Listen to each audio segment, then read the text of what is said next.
Bonjour à tous, je suis Siramor et bienvenue sur cette vidéo de réception de cartes gradées par SGS. Aujourd'hui, on a en réception des cartes avec des erreurs principalement, mais également des fillers qui sont des cartes très rares, que ce soit sur Pokémon, sur Magic, sur Yu-Gi-Oh! Sur d'autres TCG. Et on a aussi de très jolies erreurs sur cet envoi, vous allez voir ça. Vous voyez que je suis pas dans le même décor que d'habitude, j'ai pu récupérer une pièce un peu plus grande dans la maison pour la collection, ce qui est très cool, mais pour l'instant les décorations ne sont pas encore toutes remises, raison pour laquelle tout est très vide autour de moi. Cependant, ça va très vite évoluer et tu vas très vite pouvoir voir le nouveau décor de cette chaîne YouTube. On change tout de suite de caméra et on passe au déballage de ces cartes gradées. Et n'oublie pas, si tu veux acheter, vendre ou échanger des cartes Pokémon ou Harry Potter, tu peux nous retrouver sur le groupe Facebook Les Pois Chigeons qui est en lien dans la description de cette vidéo.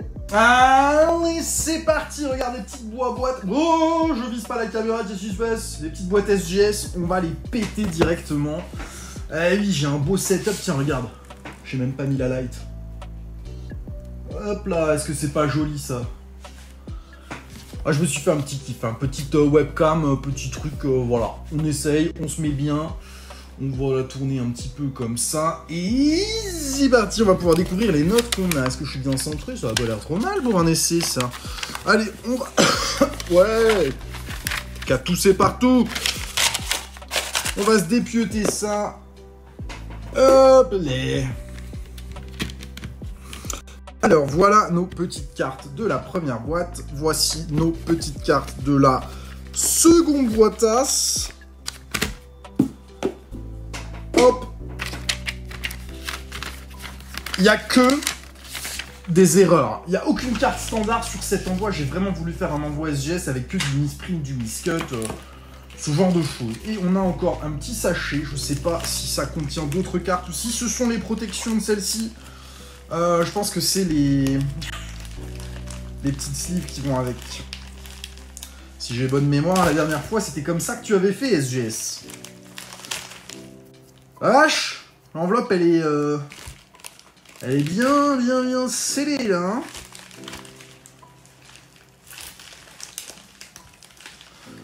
Je crois que je vais avoir besoin des ciseaux.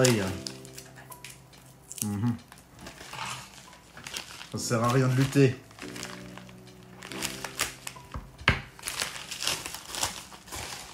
Ah non, il y a encore des cartes. Et... comment ça? On n'a pas le droit, cette fois-ci, à nos petites sleeves? La dernière fois de SGS, tu m'avais mis des sleeves. Ou est-ce qu'il y en a déjà à chaque fois sur chaque carte? Non, il n'y en a pas. Il y en a juste sur celle... oh, je chercherai dans le fond du colis, je pense qu'elles sont cachées. Voilà. Voilà. C'est parti pour notre petite réception de cartes erreurs. On va démarrer tout de suite avec la première carte. On n'a pas que des erreurs de zinzin.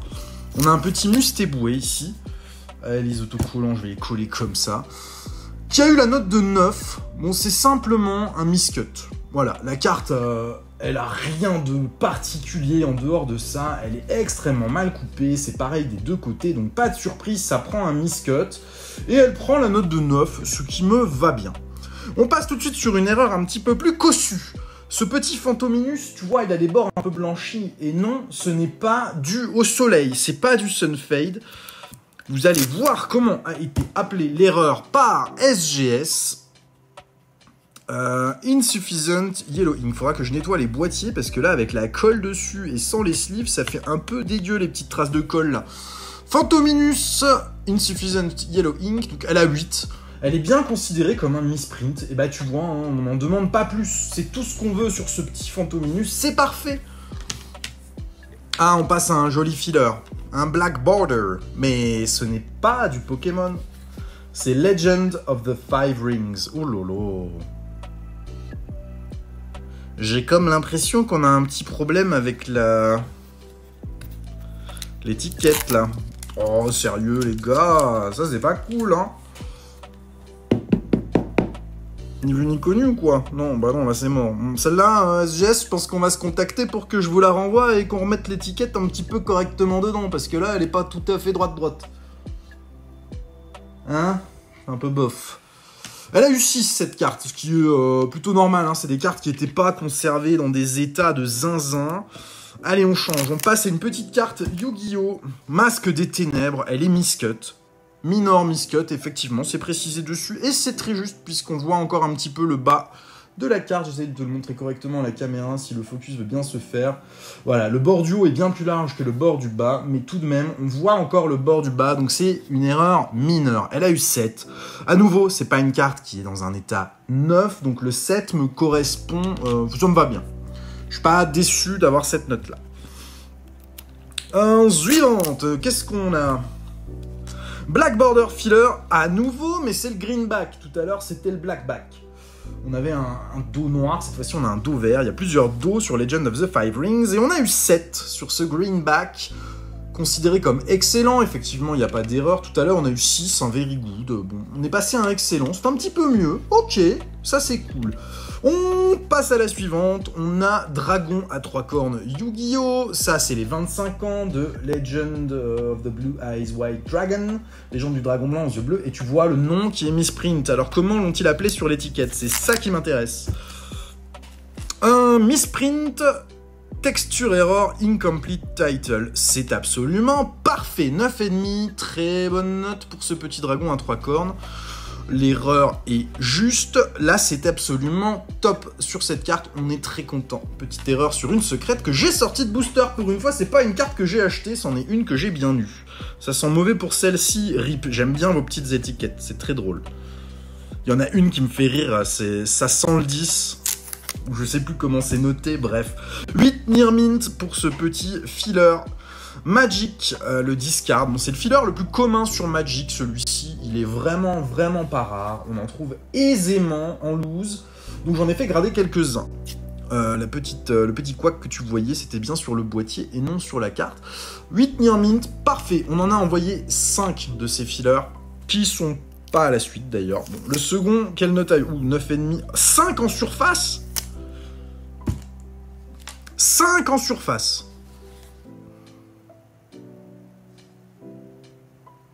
Ça, c'est dur, hein, les mecs. Hein. Là, je dois avoir un enfoncement quelque part, ou elle a des petites griffes, mais 5 en surface, je trouve ça dur. Il doit y avoir une explication, je regarderai la carte plus en détail tout à l'heure. C'est quand même... hein, on allait lui accorder 10, mais finalement... Eh ben finalement, elle a eu 10. Petit Zoroark de Hisui Vestar, en français, donc origine perdue, c'est très cool, c'est connu pour avoir beaucoup d'erreurs comme ce petit Zoroark, beaucoup de cartes très décentrées, beaucoup de miscuts. Mais moi je trouve ça absolument joli, j'aime beaucoup cette erreur qui est également présente au dos, et avec un 10, eh ben c'est top, la surface à 9,5, corners 10, edges 10, et évidemment le centrage n'est pas noté, c'est plutôt normal. Nous avons ensuite un petit L'Euphorie de Reine de Glace, avec un défaut similaire à la carte qu'on vient de voir, mais un petit peu plus forte en décentrage ici, puisqu'on voit la carte suivante. Veux-tu bien t'ôter? Et nous avons 8 en corners, 9 en surface, 9,5 en edges, ce qui nous fait un 9 au cumul, c'est très très bien. Ça c'est une jolie note. J'aime bien les avoir en boîtier ces cartes, hein. La note m'importe pas plus que ça. Alors, sauf quand tu prends une note, genre un gros 6 ou un truc comme ça, c'est un peu décevant. Tu vois, le point de découpe, ce qui est top sur cette carte, c'est qu'il est, il est hyper visible, il est en plein milieu du coin, là, ça c'est cool. Bon, effectivement, elle a des petits points blancs, des petits défauts de surface, donc pas surpris que les coins aient pris 8. C'est plutôt normal. Nous avons ensuite Elemental Hero Burstinatrix en anglais sur Yu-Gi-Oh! Avec un miscut. Effectivement, c'est noté en miscut. Alors, il y a tout le détail de la carte Yu-Gi-Oh! C'est une tannée. Hein. Il y a énormément d'informations à partager sur ces cartes, donc tu vois tout ce que tu peux lire. Bref, c'est un simple miscut, il n'y a rien d'autre à dire. La carte a un énorme bord en bas, elle n'a pas de bord en haut. Ce qui lui vaut son miscut, qui n'est pas un minor miscut cette fois-ci, puisqu'on voit clairement la carte suivante sur le bas. Nous avons ensuite du MRD Metal Riders, Sorcière de la Forêt Noire, en Yu-Gi-Oh! En français, en édition 2. En édition 1, ça aurait été encore plus cool, mais ça, c'est déjà incroyable. Elle a eu 7, c'est plutôt normal, hein, comme celle qu'on avait vue tout à l'heure. C'est des notes qui sont cohérentes avec l'état de la carte. Pas de grosses surprises, 6 en surface, 7 en corners, les tranches ont eu 9. Mais la carte était conservée en classeur pendant des années. Je suis pas étonné qu'elle prenne cette note-là. Petit culbutoqué de Neo Discovery en français avec un... à mon avis, Minor Miscut, étant donné qu'elle n'est pas énormément décentrée. Effectivement, c'est marqué Miscut ici, Minor Miscut juste en bas. C'est plutôt logique. Le bord du bas est bien plus gros que le bord du haut, mais le bord du haut est encore très largement visible. Elle a eu 7, c'est la note qu'elle vaut. Ça vaut pas plus que 7, c'est pas des cartes qui sont dans des états neufs. Celle-là, le Zarbi était en un petit peu meilleur état que les autres. Mais le défaut était un petit peu moins prononcé, ce qui est dommage. Elle a... J'avais même pas demandé les subgrades. Ah, elle a une 9 quand même, le Zarbi. Oh, c'est peut-être bien payé, ça, non? Ah non, elle était vraiment clean derrière. Ok, j'ai rien dit. Non, non, c'était une jolie, un joli exemplaire. Et on a le point de découpe ici, et à droite, l'autre point... Non, c'était un point blanc. Le point de découpe est là. Écoute, c'est très cool d'avoir une 9 là-dessus, sur du Neo Discovery en français. C'est déjà pas commun, c'est pas des holos, hein, mais bon, je suis content. Le petit Malos, à mon avis, prendra la même note que le culbutoqué tout à l'heure, autour de 7. Voilà. Miscut. C'est très bien comme ça, le défaut était plus appuyé sur celui-là, et pourtant, il a l'appellation Minor Miscut. J'aurais aimé que celui-ci ne l'ait pas, étant donné que le défaut est quand même vachement plus important que sur les autres. Mais tu vois, si je te montre le bas de la carte, on voit qu'il y a du défaut, quoi. C'est pas archi clean, on n'est pas sur des cartes qui sont neuves à 100%. Mais ça reste du joli état. Stylix radieux avec un énorme crimp. Les crimps, j'en fais très peu, mais celui-là, il est tellement bien droit, bien prononcé, sur toute la largeur de la carte que j'ai eu envie de l'acheter. Et du coup, de le faire grader. Et il a une 9 crimped, et ben c'est parfait, on n'a pas besoin de plus de détails que ça, c'est très très bien comme ça. Joli crimp, jolie note, c'est vraiment cool, en boîtier, ça rend super bien. Ah, la plus belle. Scarino. Alors, Scarino, je sais pas comment s'appelle cette erreur. Est-ce que c'est du holo shift? Est-ce que c'est du double print? Holo shift, je pense pas. Pour moi, c'est du double print. Tout est imprimé 2 fois. Tu vois le décalage même sur les attaques, les talents et tout. Donc, pour moi, double print. On va voir comment c'est accordé en nomination de l'erreur. C'est ce qui nous intéresse ici. Et mon set misprint. Ok, registration error. Et à nouveau, une étiquette qui est pas bien droite dans le boîtier, là. Elle est légèrement penchée. J'aime pas beaucoup ce truc-là.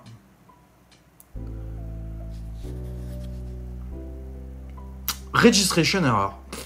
Ok, bah écoute, je ne sais pas. Je ne sais pas. Elle a eu 7, bon la note ne m'inquiète pas, c'était une carte qui n'était pas neuve encore une fois, donc no problème. Là, on a une pépite. Bon, toi qui viens de Pokémon, ou peut-être de Yu-Gi-Oh, vu qu'on en a un peu sur cette vidéo, ça va moins te parler. C'est du Magic. C'est un filler qui s'appelle le Chiller Pillar Filler. Il en existe une dizaine dans le monde qui sont sortis de booster Moderne Horizon 1. Elle a une 9,5 mint. La note, je la connaissais, je suis pas surpris en la voyant. Et la carte était effectivement dans un état neuf. Donc je suis très content de cette carte. Déjà d'avoir la carte, c'est phénoménal, mais en plus de l'avoir dans un état 9,5, dans un état mint, c'est vraiment très très cool. Elle a eu 9,5 partout sauf au central, je elle a eu 10, donc c'était absolument parfait. En fait, c'est un killer avec un bac un peu différent, et c'est des cartes qui remplaçaient les cartes d'illustration dans les boosters Moderne Horizon 1 de 2019. Mais il y en a eu très très peu qui sont sortis de ces boosters, c'était dans les boosters anglais.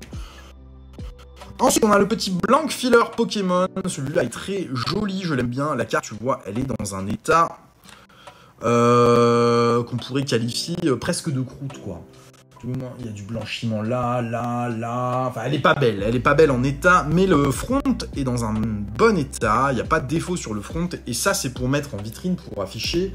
Donc là, la note, je m'attends à un 5, 6 peut-être, si on a un coup de bol. Ouais, ils ont mis 6. Moi, je pense que le 6, il est presque généreux, tellement la carte, elle est pas cool, l'état au dos. Non! C'est quoi le machin dedans? Au-dessus du N. C'est pas sur le boîtier, ça, c'est dedans. C'est sur la carte ou c'est un... Je me demande si c'est pas un défaut sur la carte directement qu'il y avait sans doute au moment où je l'ai envoyé. J'avais l'impression que c'était une poussière, je sais pas. On va accabler personne, je ne sais pas du tout d'où vient ce défaut, mais en tout cas, il est là. Blank avec un 6, ok. On a nos derniers petits discards, il en restait 2. On passe rapidement. On a 9, bah voilà, ça fait plaisir. 9, c'est une super note. Near Mint Mint, Filler Card, Magic, parfait. Rien à dire, le 9, c'est une excellente note. Les fillers ont toujours des notes catastrophiques. Parce que déjà, ils sont pas censés être là. Quand ils tombent, ils sont souvent mal conservés parce que les gens s'en cognent. Donc pour les avoir dans des super états, c'est dur. Le 8 me va bien aussi. Il a eu 7 en surface. Bah, il y a sans doute encore une fois des petits défauts sur la surface. Faut absolument que je trouve des sleeves pour ces boîtiers. Sinon, ils vont prendre des traces de doigts et tout. Il me faut des sleeves. Il me faut des sleeves à boîtier. J'ai regardé. La dernière fois, j'en avais eu dans le carton, mais cette fois, je crois pas. Et j'en avais pile le nombre. Qu'est-ce qu'il nous reste? Ah, on a encore un discard. Et après, on a 2 jolis fillers Yu-Gi-Oh! Tiens, regarde, celui-là, il a une pochette parce qu'il était dans la petite poche à part. J'aurai au moins quelques petites protections à mettre sur les plus jolies cartes. Alors, celui-là, il a eu... Ah, un 8 encore. Bon, les 8, ça me va très bien. C'est des super notes, les 8 sur ces petits fillers. Et c'est un peu plus uniforme que les autres, parce que lui, il a eu 8 en surface, 8 en corner, 9 en tranche, et 9,5 en centrage. Ok, c'est une super note. Celui-là, on est content. Les 8 me vont bien. Le barcode filler. Alors là, on arrive sur les 2 cartes un petit peu spécifiques de cet envoi. Parce que déjà, ce sont des fillers Yu-Gi-Oh! Chose plutôt méconnue en général. Mais en plus d'être un filler Yu-Gi-Oh! Il est misprint. Je vais essayer de te montrer ici. Tu as 2 lignes verticales et horizontales, excuse-moi, et 2 lignes verticales ici. Est-ce qu'on va réussir à les mettre avec la lumière pour bien que tu les vois? Elles sont là, pardon.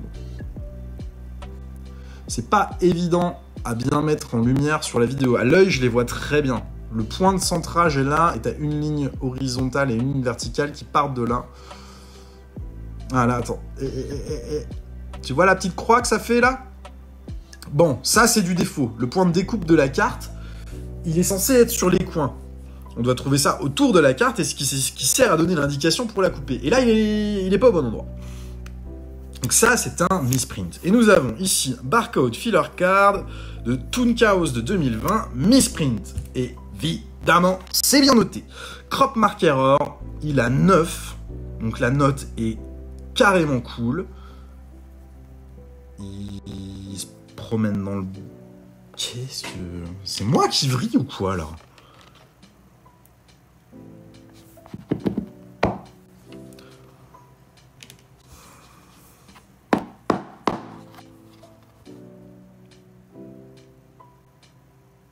Alors, je découvre un truc là sur le boîtier SGS.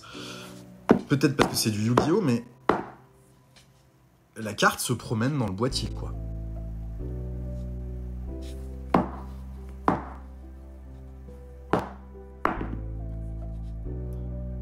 J'avais jamais vu ça. J'avais jamais fait attention.